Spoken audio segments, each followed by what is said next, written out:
L'Hitbonenut chassidite, l'Hitbonenut selon la chassidut, c'est de courir après une idée, après un concept. Réfléchir au divin, évidemment. Selon les Rebbeim, réfléchir au niveau du divin qui précède les mondes. Donc le niveau qui précède les mondes, évidemment, ce sont les niveaux qui sont reliés à l'essence. Et à l'expansion de l'essence, si on peut dire. La lumière infinie qui va entraîner le début d'élévation de la volonté. Et avant ça, il faut qu'il y ait ce qui s'appelle en hébreu une Itorerut Haratson. Pour qu'il y ait une Itorerut Haratson, un éveil de la volonté, alors il y a tout un processus intérieur. Avec pour base le fait que le plaisir originel est déconnecté de l'intention de création. Et pour que l'on passe du plaisir originel de Dieu à l'intention de la création, il doit y avoir une Itorerut. Et a priori, donc c'est un éveil, et cet éveil, a priori, ne se fait pas. Il ne se fait pas, il ne peut pas se faire. Alors la question est comment on aboutit finalement à un début du système de la création, une volonté de création. C'est parce qu'en fait, il y a des bribes qui s'échappent de ce plaisir qui est tellement intense, tellement immense, qui est du niveau de Shashuim Yamelech Be'atzmuto, les délectations du roi dans son essence, qui occasionne que des bribes de ce plaisir vont jaillir. Ces bribes sont en Yetzia, elles sortent, ce que l'on définit Minashon Tson. Tson, c'est comme le petit bétail qui sort de l'enclos pour se diriger vers les prairies, ou du contraire des prairies pour se diriger vers l'enclos. Ça, c'est une knissa. Donc le bétail sort, et cette notion du bétail qui sort, c'est Yetziot. Ce sont toutes les lumières qui vont s'installer dans des stades successifs de dévoilement. Et le dévoilement se fait toujours à partir de Sphirot. Donc dans le premier état, vous passez du plaisir intérieur, entre guillemets, de Dieu, qui lui n'est lié à aucune espèce d'obligation de création, et pour aboutir au désir de créer. Au départ, la création, c'est une notion de Hatzilut, c'est-à-dire d'émanation, et non pas de création. On parle de création, c'est un monde à part entière qui s'appelle le monde de la création. Auparavant, ce n'est qu'une émanation. L'émanation, c'est une continuité du mouvement de la lumière. La lumière se continue, elle s'exprime. Et dans l'instant premier, qui est en dehors du temps, je parle dans des notions temporelles qui n'existent pas encore, alors la lumière divine, elle, est comme figée par le désir qui se nourrit du plaisir originel de Dieu, qui est le plaisir du roi dans son essence. Mais comme on a dit, il y a des yetziot, comme un surplus de ces bribes de plaisir qui vont être un matériau originel de création spirituelle, lesquels vont finalement engendrer la volonté. Et avant d'engendrer la volonté, alors c'est ce matériau spirituel de plaisir doit passer par tout un stade de ceux qui s'apparentent déjà à l'idée du tzimtzum, c'est-à-dire un stade entre guillemets réducteur de transformation qui dirige la lumière vers des possibilités de kelim, de réceptacle, d'expression. Et tout ça, on parle dans ce qui s'appelle Urmanita de Malka, le palais du roi. Donc, il n'y a aucune sorte de yetzia véritable de sortie. On est véritablement dans l'intimité de Dieu. Et c'est là l'endroit véritable de la Hitbonenut. Comment finalement le plaisir passe de l'état de plaisir intérieur, totalement séparé de toutes sortes d'expressions, à un plaisir qui va générer une future réalité à venir, l'émanation des mondes. Cette construction intérieure de transformation du plaisir, qui est le matériau originel, en volonté, elle se fait par un mouvement d'évaluation. L'évaluation, c'est en quelque sorte le fait de transformer le plaisir en construction. Le plaisir, c'est être dans son essence. Et la volonté, c'est déjà vouloir. Or, quand l'on est intensément, on ne veut pas. Pour aboutir au stade de vouloir, la transformation du plaisir originel en volonté, alors il y a déjà l'apparition de Sphirot. C'est tout au moins l'expression, l'explication du Rabbi Rachab. Et cette apparition de Sphirot,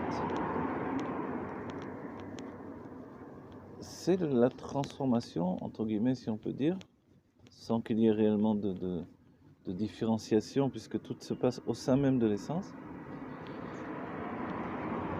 C'est la transformation de la lumière jaillie de l'essence en structure d'émanation.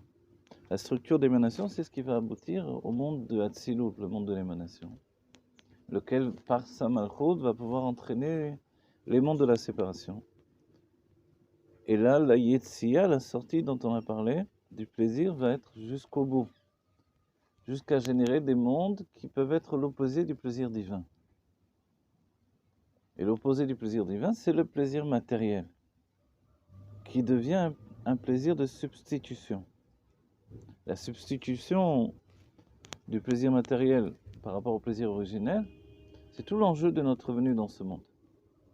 Et nous sommes les shluchim de Dieu, les émissaires de Dieu, pour transformer le plaisir matériel en plaisir divin et retrouver la trace du plaisir originel. Et c'est là aussi où s'est situé le premier travail du monde, le premier travail de Adam Arishon. Son travail à lui était de basculer dans le plaisir matériel depuis la source du plaisir originel. Et en fait, toute cette notion-là de séparation et de retour, c'est tout le travail intérieur que l'être doit fournir. Et l'Admorazaken le conditionne par l'idée de Hitbonenut. La Hitbonenut, avant la tfila, avant la prière, cette faculté de transférer mon humanité matérielle vers une construction spirituelle divine. Et en quelque sorte affirmer que je suis un être divin. Donc si je remonte à la source et que je me demande donc qu'est-ce qui s'est passé dans l'évaluation, l'évaluation c'est le possible établissement des lignes de perspective qui vont me diriger vers d'autres plaisirs. Et pour ce faire, il faut d'autres constructions.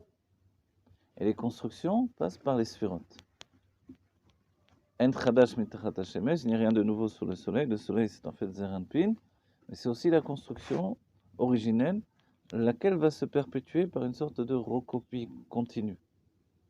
Les 10 sphérotes agnozot, les 10 sphérotes qui sont encore enfouies dans la lumière d'avant le Tzimtzum, vont se reproduire inlassablement, continuellement, jusqu'à aboutir aux 10 forces de l'âme au-dedans de nous-mêmes. Et dans la projection, en fait, de ces 10 sphérotes, il y a une rencontre avec l'âme du Yehudi, depuis le moment de Beminimlar, Benishmotem Shel Tzadikim, ce moment spirituel d'avant le temps, d'avant l'espace, avec qui me concerterai-je avec les âmes des Tzadikim. Et c'est l'apparition de l'âme du Tzadik, Vamer Kulam Tzadikim, ton peuple sont tous des Tzadikim, c'est chacun d'entre nous. Et c'est pour ça qu'au bout du voyage, on doit affirmer que nous sommes tous des Tzadikim pour retrouver l'expression première du jaillissement de la lumière divine, laquelle doit aboutir à la Geoula Amitid Vashlema, qui est le fait que le Kippoul, alors, c'est le fait que Dieu ce soir, c'est une image évidemment, la lumière de Dieu divine se replie sur elle-même et donne naissance à un Tarton, un monde inférieur qui est à l'image du monde supérieur. Et le travail, c'est de faire le travail inverse aujourd'hui, de prendre le monde inférieur et de le replier à nouveau, ou de le déplier. Velo ikanef on morecha. Dieu ne va plus se cacher derrière le kanaf, derrière le voile, le pli, et on va aboutir directement avec la rencontre avec ce plaisir originel. Ce plaisir originel qui aboutit à un plaisir qui est totalement infini. Pourquoi il est totalement infini? Parce qu'il est l'infini lui-même, la source de l'infini, c'est le plaisir originel de Dieu. Donc si on codifie un petit peu les passages, il y a l'essence, il y a la lumière infinie qui jaillit de l'essence, laquelle est du niveau de Atzmiut, le dévoilement de l'essence, si on peut dire. Le dévoilement se fait par des sphérotes infinies, c'est-à-dire des structures de dévoilement, mais qui ne sont pas limitées encore au chiffre 10. L'évaluation va transformer ces structures infinies en définition aboutie au chiffre 10, mais l'évaluation elle-même, elle est libre totalement. Elle a toutes les possibilités. La possibilité du 9, du 11. Et puis l'élévation de la volonté, ce qui s'appelle Atralat Itorerut Haratson et Aliyat Haratson, ensuite, l'élévation de la volonté va affirmer l'établissement des 10 sphirot agnozot. 10 sphirot qui sont encore enfouies dans la lumière d'avant le Tzimtzum, lesquelles vont être recopiées à l'infini. Dans la structure de Adam Kadmon, 10 sphirotes générales d'une structure de volonté générale de tous les mondes. Dans la structure de Olam HaKudim, dans la structure de Olam HaNekudim, le monde du Tohu, et dans la structure du monde de Hatzilut, et ensuite Hatzilut, depuis la Malchut, son travail c'est de générer une émergence de sphirotes qui est totalement transformée, transfigurée. Les sphirotes de la création. En termes de Kabbalah, ça nous occasionne l'expression, ça nous donne l'expression de sphirotes de la séparation. Nous sommes dans les mondes de la séparation. Au bout du monde de la séparation, dans le monde de l'action où l'on se trouve, il y a le globe terrestre, lequel est la volonté finale de toute cette construction divine, et la volonté première également, Neut Trilatan Besofan Vesofan Betrilatan. La fin est déjà ensemencée, enracinée plus précisément dans le début, et le début dans la fin. Donc notre monde, c'est la finalité, lequel doit nous donner de transformer le plaisir matériel qui est absolu dans le sens où il peut être une séparation absolue avec le plaisir originel de la fusion avec le Créateur. Il nous faut transformer ce plaisir matériel en plaisir originel de nouveau. Et c'est notre travail. Et ce travail ne peut pas se faire sans Idbonenut. Et c'est pour ça que l'Admor HaZaken va axer tout le travail profond de transformation, transfiguration, élévation, compréhension même. Tout est basé sur l'idée de Idbonenut. Voilà, conscience des orchés, de la Géoula Mitil Bachlema, Teref Umianama, je suis dans la souka, beaucoup de bruit de moto, de voiture, mais un instant de Idbonenut.